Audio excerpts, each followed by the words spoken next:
In today's video, you will learn how to use Mail Opt-in to integrate WordPress with Campaign Monitor. And right now, I already have my Campaign Monitor account set up, although it's a free trial. It should be good enough for our demonstration. So we'll begin from our WordPress dashboard. We'll go to Mail Opt-in, then Integrations.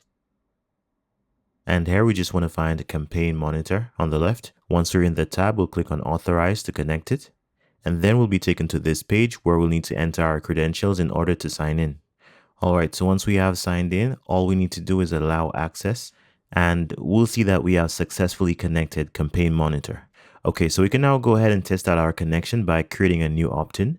So we'll go to opt-in campaigns on the left. We already have 2 campaigns there, but we're going to click on add new to add a new one. Now we're going to call this one Campaign Monitor.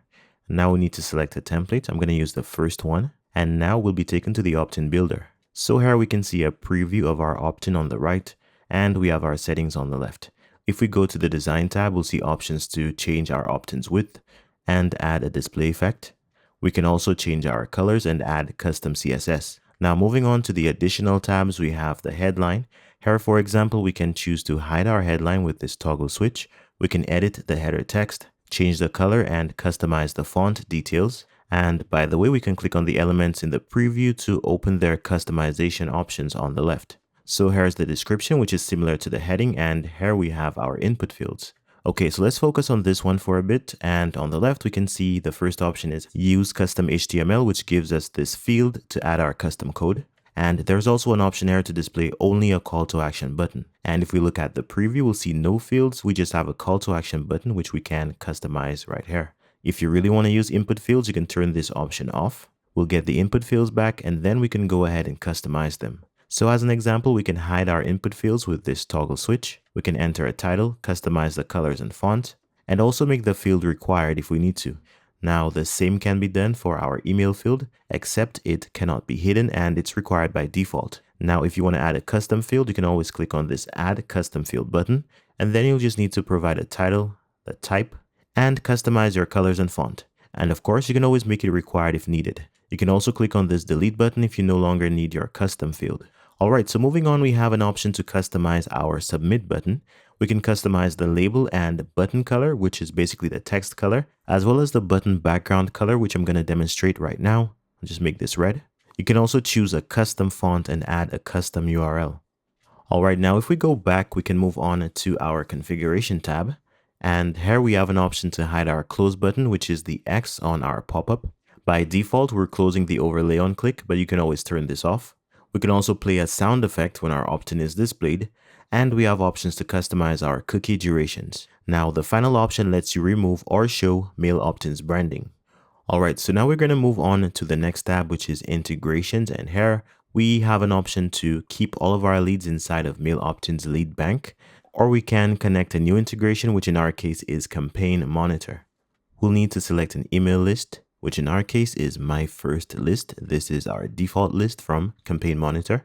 And you can click on this button to map your custom fields if you have any. Since we don't have any, we're seeing this error.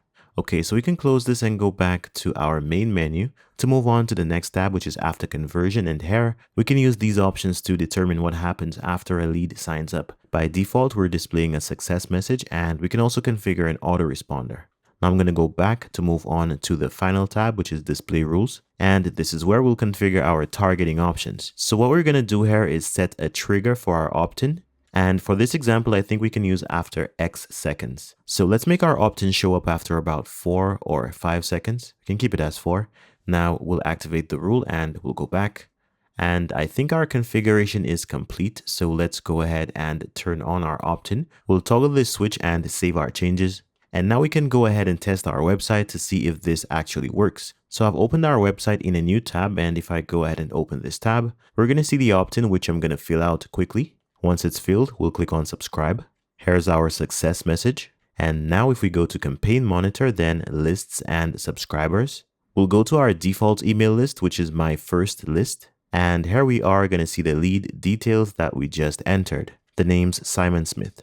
Okay, so in addition to creating an opt-in, you can also use your Campaign Monitor integration to set up an email automation, which I'm going to quickly demonstrate right now. However, you can find full tutorials in the description down below.